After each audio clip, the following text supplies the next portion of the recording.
Picture this.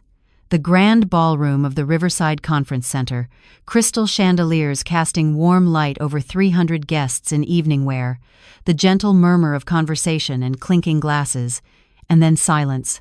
The kind of silence that makes your blood run cold. My husband's hand connected with my face so hard that my reading glasses flew across the room and shattered against a marble column. "That's what you get for thinking you're better than me," he said, his voice carrying through the stunned silence. His mother's voice rose from their table, sharp and triumphant. "Finally, someone put that woman in her place. A wife shouldn't make more than her husband. It's unnatural." The room stayed frozen. I stood there, my cheek burning, tasting blood from where my teeth had cut the inside of my mouth, looking at all these people I'd worked with for 20 years, my colleagues, my students, the university president, and not one of them moved. That's when I understood something fundamental about human nature. People don't want to get involved. They'll watch a woman get hit at her own awards ceremony and convince themselves there must be a reason. There must be context they're missing. It couldn't possibly be what it looks like. Let me back up. My name is Catherine Morrison, and 3 hours before my husband assaulted me in front of everyone I respected, I'd been standing at that same podium accepting the Distinguished Career Award in Psychology from the American Psychological Association. 25 years of research into family trauma systems, 15 books, countless lives changed through therapy. And all my husband heard was that I was making $185,000 a year while he sold insurance for $62,000. I should have seen it coming. The signs were there. They're always there when you know what to look for. Isn't that ironic? I spent my career teaching other women to recognize abuse patterns, and I missed them in my own marriage. When we first met, Richard seemed supportive. He'd come to my lectures, brag about my brilliant wife to his friends. But that was when I was an assistant professor making $48,000. Something shifted after my third book became a bestseller. Suddenly, my success wasn't charming, it was threatening. It started small. Comments about how I was always working, how I cared more about my patients than my family. Then came the criticism disguised as concern. "You're getting too thin, Kate. People will think you're neurotic. That outfit is too professional. You look like you're trying too hard to be masculine. Do you really need another speaking engagement? What about spending time at home?" His family was worse.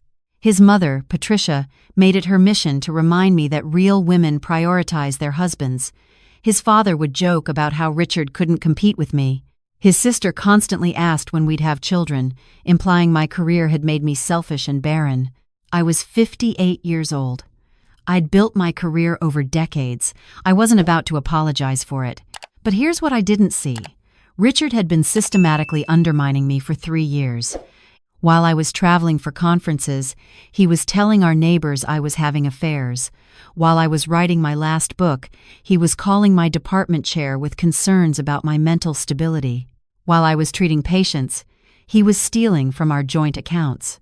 The night of the award ceremony, I'd gotten dressed carefully. A burgundy silk dress, elegant but not flashy. Pearl earrings my grandmother left me. I looked in the mirror and felt proud. 58 years old and still making a difference in the world. Richard barely looked at me. "You ready?"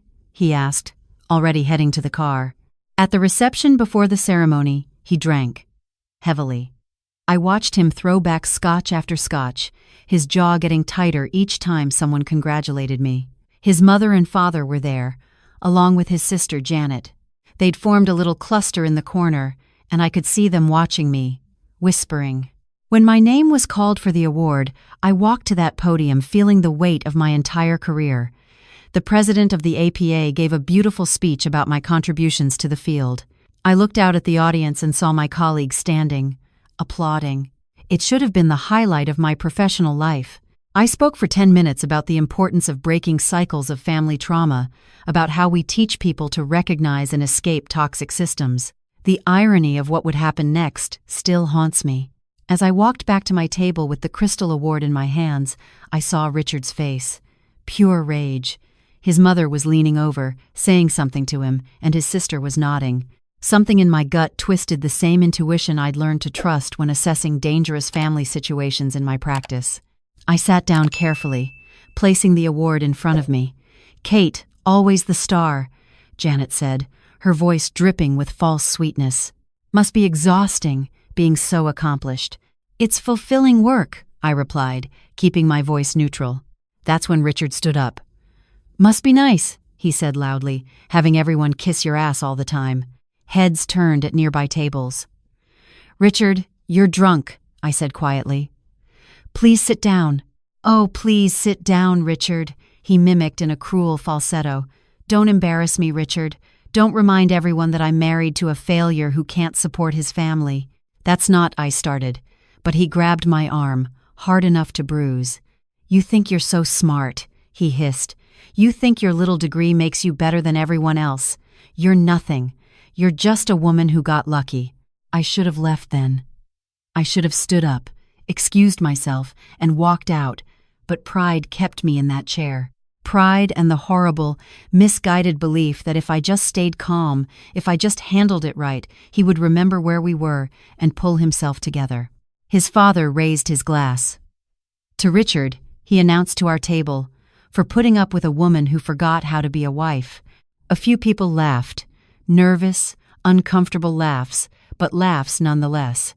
That's when I felt Richard's hand on my shoulder, gripping too tight. Stand up, he said. Stand up and tell everyone what a terrible wife you are. I will not, I said, my psychologist training kicking in, keeping my voice calm, non-confrontational. The slap came out of nowhere. 1 second I was sitting there trying to de-escalate, and the next my face was on fire, my glasses flying, blood in my mouth. The sound echoed through the ballroom like a gunshot. That's what you get, he said, and the certainty in his voice was terrifying, like he'd been planning this. Like he wanted witnesses. His mother's voice cut through the shocked silence. Finally, someone put that woman in her place. A wife shouldn't make more than her husband. It's unnatural. She was smiling, actually smiling. I looked around the room, my cheek throbbing, blood running from my nose onto my burgundy dress.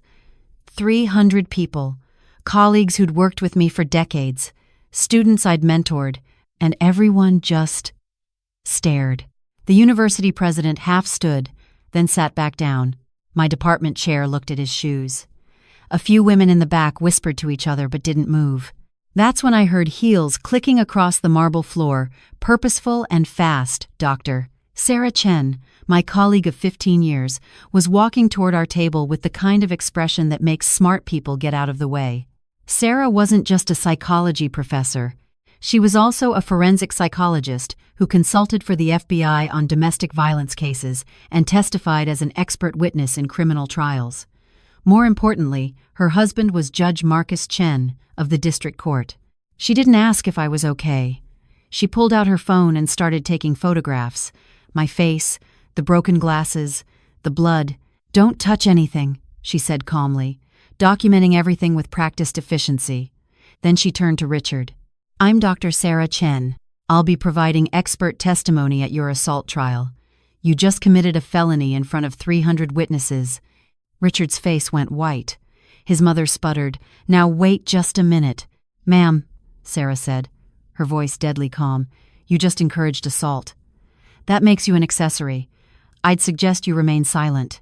She pulled out a business card and handed it to the university president.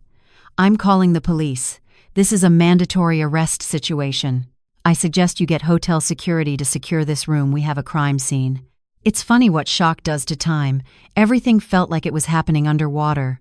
Hotel security arrived, then police, then EMTs checking my face. Through it all, Sarah stood next to me, one hand on my shoulder, her phone recording everything. You're going to press charges, she said.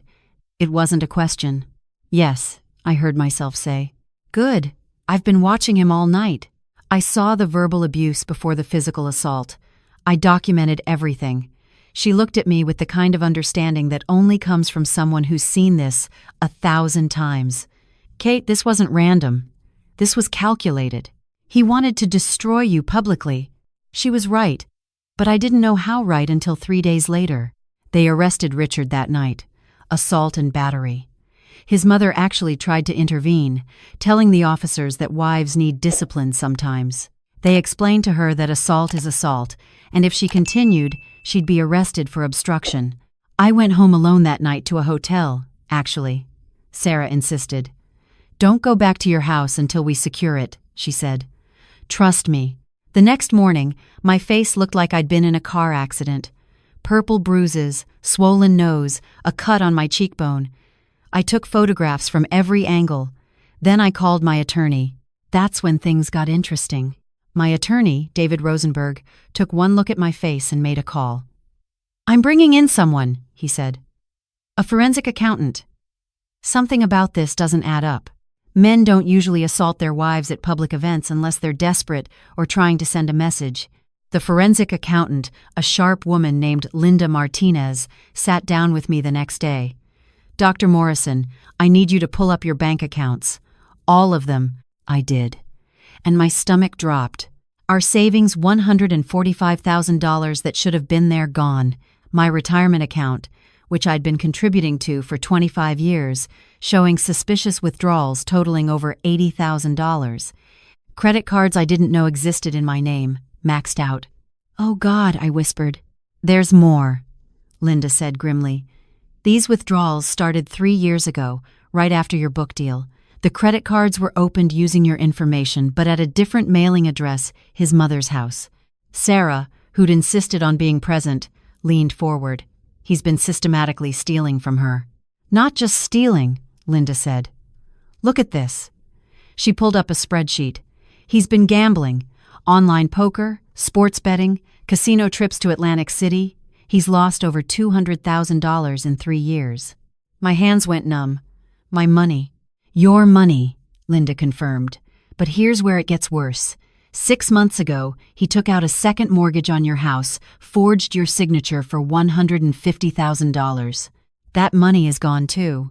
Where? I demanded. Linda exchanged a glance with Sarah. Some of it paid gambling debts. The rest, we're still tracking it. But there are wire transfers to an account registered to a Sandra Mills. The name meant nothing to me.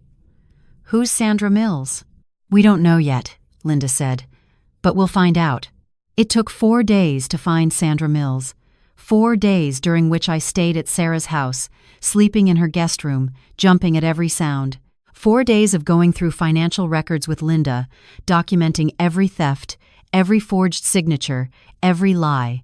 Sarah's husband, Judge Chen, used his connections to fast-track a restraining order. Richard couldn't come within 500 feet of me. His mother actually called me screaming about how I was destroying her son over nothing. Nothing? I said. He stole over $200,000 from me and assaulted me in public.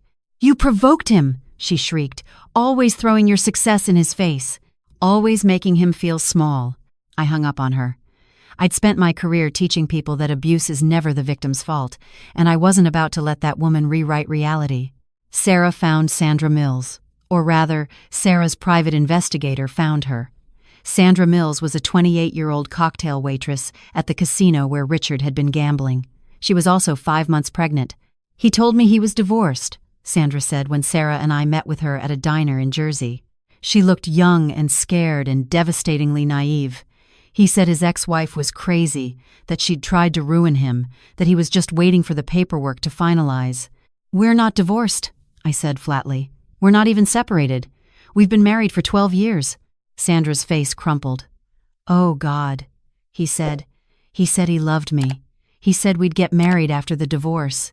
He's been giving me money every month for baby stuff. He said it was from his inheritance. It was from our savings account, I said. Money I earned. Sandra started crying. I didn't know. I swear I didn't know. He showed me papers, divorce papers, with a judge's signature and everything. Forged, Sarah said. Like everything else he's done. Sandra, you're a victim here too. He lied to you, he used you, and now you're carrying his child based on fraudulent promises. The pieces kept falling into place. Richard had been planning to leave me. He'd been systematically draining our accounts, establishing credit in my name to destroy my financial credibility, and setting up a new life with Sandra. The assault at the award ceremony wasn't rage, it was strategy. He wanted me discredited, humiliated, unstable looking. Then he could claim I was mentally unfit, get a favorable divorce settlement, and ride off into the sunset with his pregnant girlfriend and my money. It was almost admirable in its calculation if it wasn't so sociopathic. His mother had been in on it. Linda found emails between Richard and Patricia discussing how to handle me. Patricia had suggested Richard publicly humiliate me at a professional event. Make her look hysterical, she'd written. Make everyone question her stability. She's a psychologist if people think she's unstable. Her career is finished. They'd planned it. All of it. The drinking was calculated to lower his inhibitions just enough.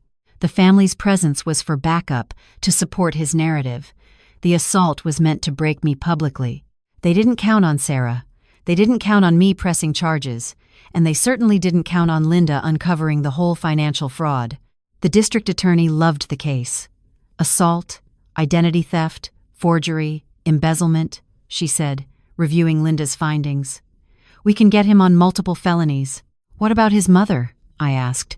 She was complicit. The DA smiled. Accessory to assault, conspiracy to commit fraud. She knew about the financial crimes and actively participated in planning the assault. Oh, we'll charge her too. The trial took 8 months.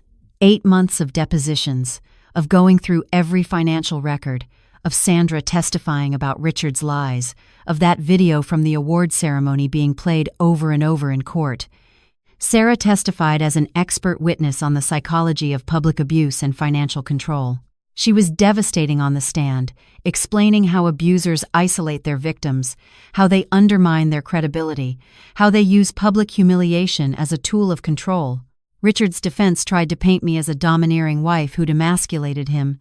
They brought in a psychologist who testified about achievement-based spousal abuse and how high-earning wives sometimes psychologically damage their husbands. Sarah destroyed that theory in 15 minutes on cross-examination.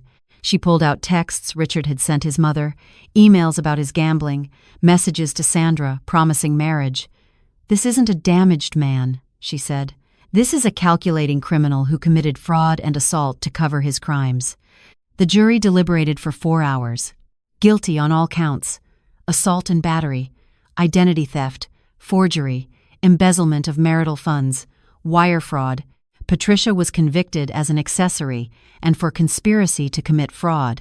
Janet was never charged, but her testimony trying to defend Richard ensured she was named in my civil lawsuit. Richard got 6 years. His mother got 3 years suspended and 5 years probation.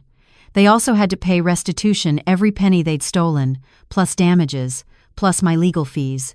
The judge looked at Richard during sentencing and said something I'll never forget.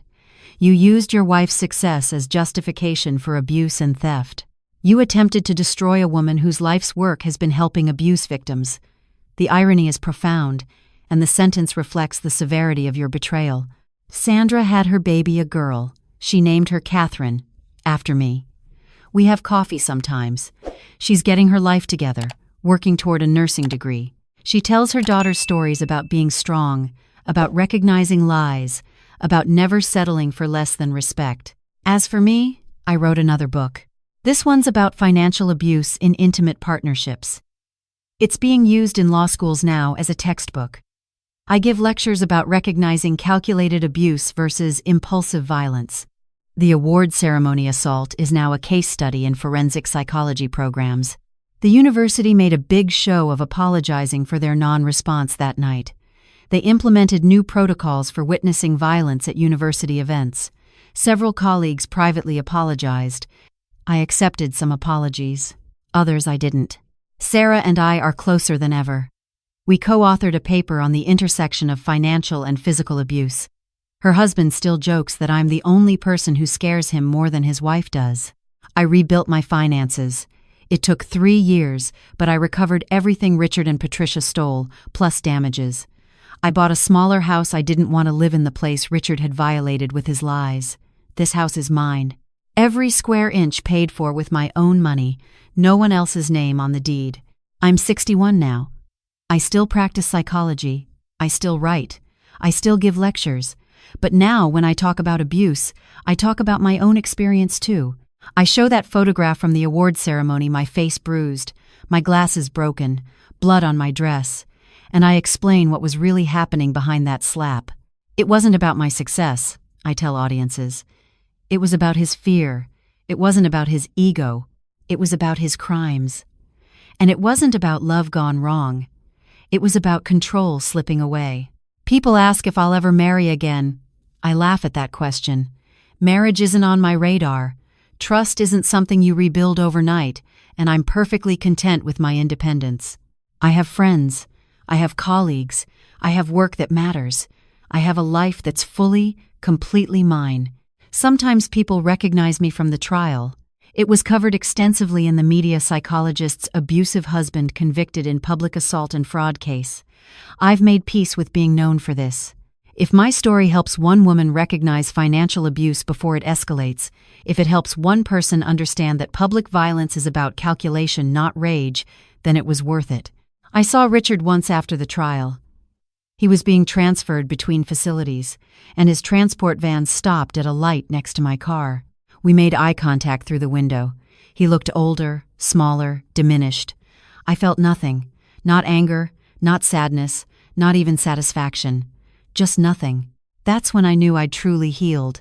Not because I forgave him, forgiveness isn't required for healing, but because he no longer had any power over my emotions. He was just a criminal I used to know, serving his sentence, irrelevant to my life. Patricia sent a letter from prison once, claiming she'd been trying to help her son and that I should understand family loyalty. I sent it back unopened. I owe her nothing, not even the acknowledgement of her excuses. The most unexpected gift from all of this has been the women who reach out to me, women who saw themselves in my story, women who recognize their own partner's financial abuse, women who realize that assault isn't always about anger, sometimes it's about desperation and control. I've helped dozens of them navigate divorces, press charges, document financial crimes. I've connected them with forensic accountants like Linda, with advocates like Sarah. I've watched them rebuild their lives, just like I rebuilt mine. That's the thing about surviving something like this publicly. You become a beacon for others. You show them it's possible to fight back, to win, to build something beautiful from the wreckage. 3 months ago, I received my second Distinguished Career Award, this time from the National Institute on Domestic Violence. When I stood at that podium, I looked out at the audience and saw women I'd helped, colleagues who'd supported me, and Sarah standing and applauding louder than anyone. This time, there was no husband to rage at my success, no in-laws to demean my achievements, just me, my work, and a room full of people who understood exactly what that award represented. When I accepted the Crystal Trophy, I said something I'd been waiting 3 years to say publicly. They told me only God could save me. They were wrong. I saved myself. And I'd do it again. The standing ovation lasted 5 minutes. That night, I placed the award on my mantle next to the first one. 2 crystal trophies, 2 very different nights, one woman who refused to let violence define her story. I sleep well these days. My house is quiet. My finances are secure. My work continues. Richard is in prison. Patricia is on probation. Sandra is building a good life for herself and her daughter. And I am exactly where I'm supposed to be. Sometimes people ask if I'm bitter about the 12 years I spent married to Richard. I'm not. Those years taught me something valuable. Even experts can miss what's right in front of them. Even psychologists can rationalize red flags. Even strong women can find themselves in situations they never imagined. But they also taught me something more important. It's never too late to fight back. It's never too late to demand justice. And it's never, ever too late to reclaim your life. I'm Catherine Morrison. I'm a psychologist, an author, a survivor, and a fighter. I'm 61 years old, and I'm just getting started.